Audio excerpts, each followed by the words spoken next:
Out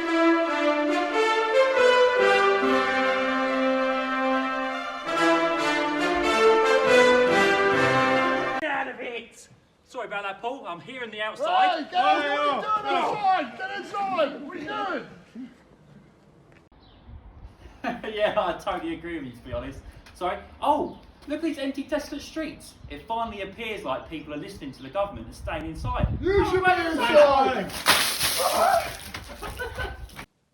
Nah, you thought I'd have nothing, Mr. I've won an Emmy. Well, I've got news of this year's National Shin Kicking Championships. Let's roll the videotape from last year's to get a flavour. This is all about balance. This is all about kicking. Stickler, was that a fault? First fault to do.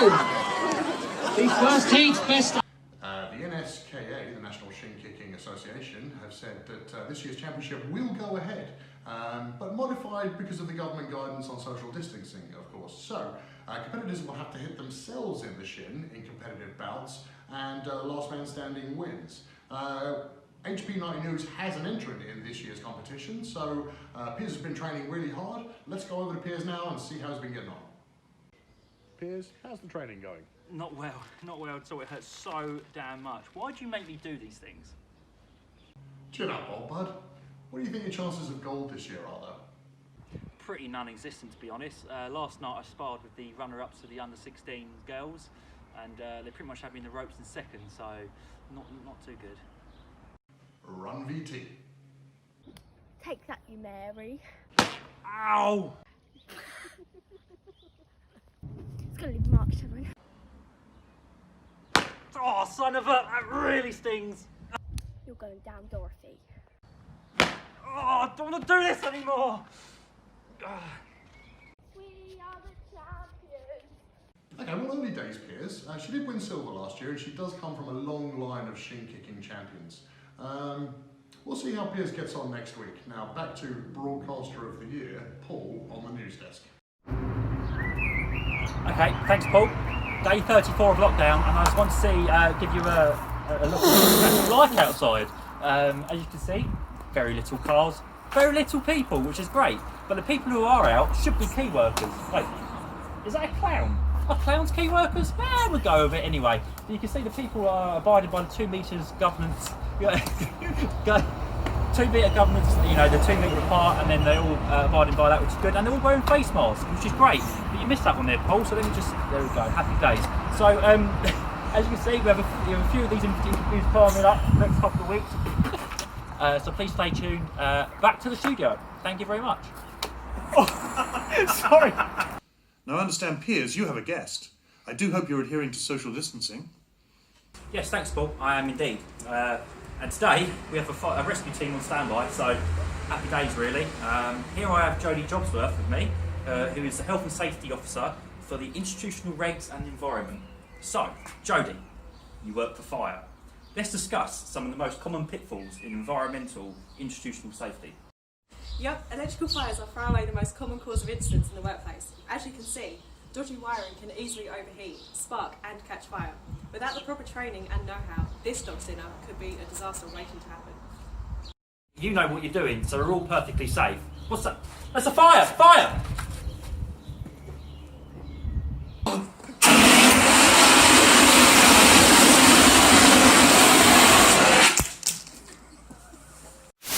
Now I understand, Private Piers, you found another normal health and safety issue that you'd like to highlight.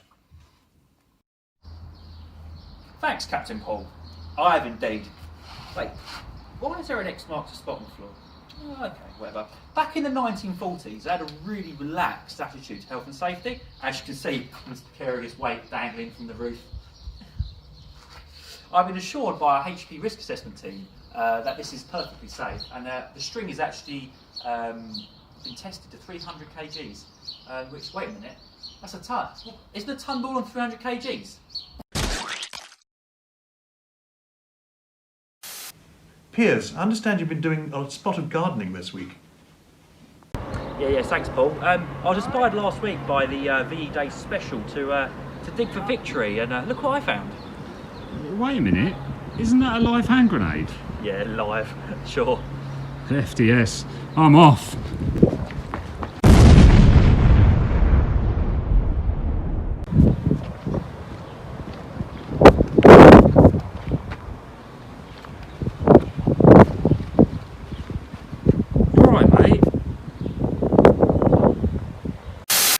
world exclusive and can now talk to astronaut Piers as he waits to board his most important mission to date.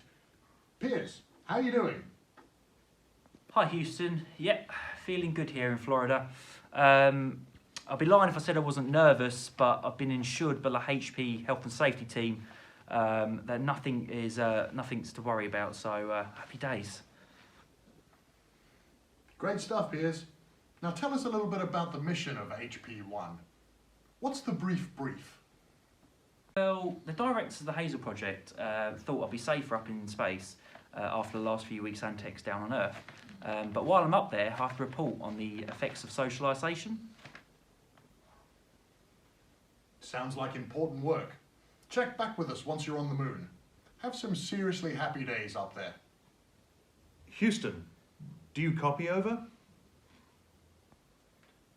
Loud and clear, Paul. Yep.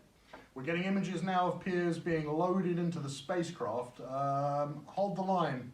Piers, can you read me? Over. Yeah, hi Piers. Your mum has just got in touch to say, did you remember your lunchbox? Oh shoot. Hold up, yep, here it is. Thank you, Houston.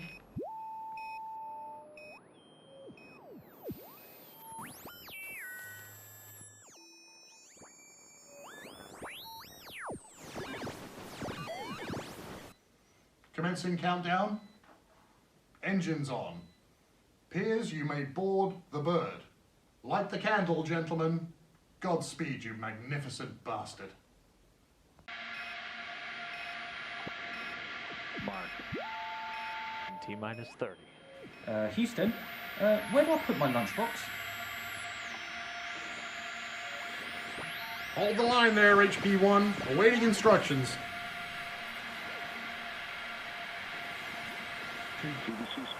HP1, we have confirmation. Just tuck it under your seat. Over. 5, 4, 3, 2, 1.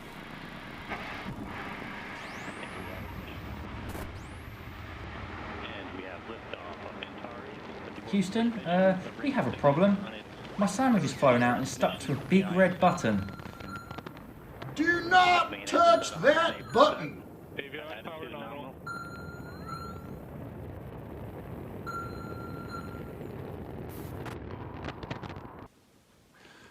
Now, over to a field where Keith has news of a new sport involving off-road vehicles.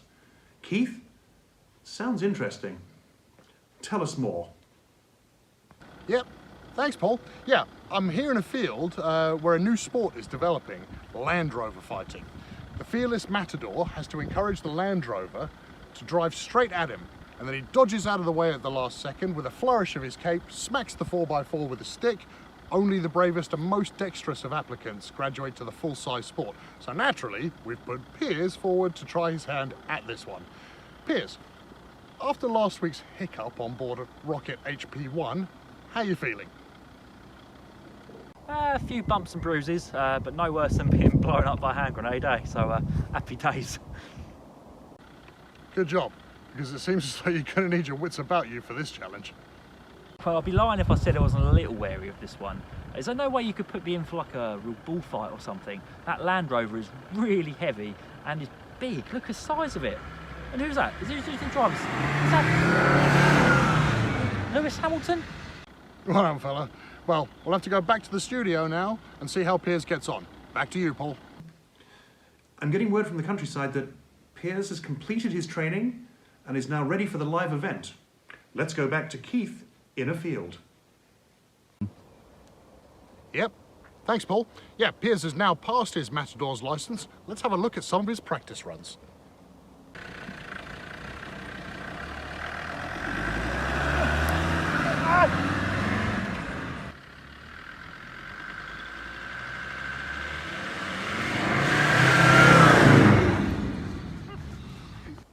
Okay. Now we have a special guest joining us to take the wheel of this 2-ton behemoth. Some say she can speak in any accent in the world and that she controls the weather with her mind. All we know is she's called HP Stig. How are you getting stuck into this new sport, Stig? Okay, I guess we'll just get on with it then.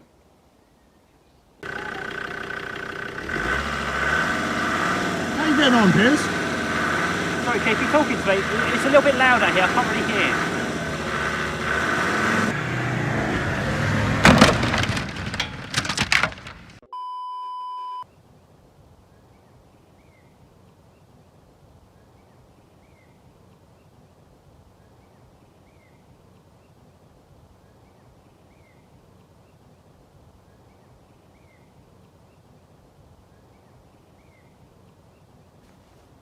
You all right, mate?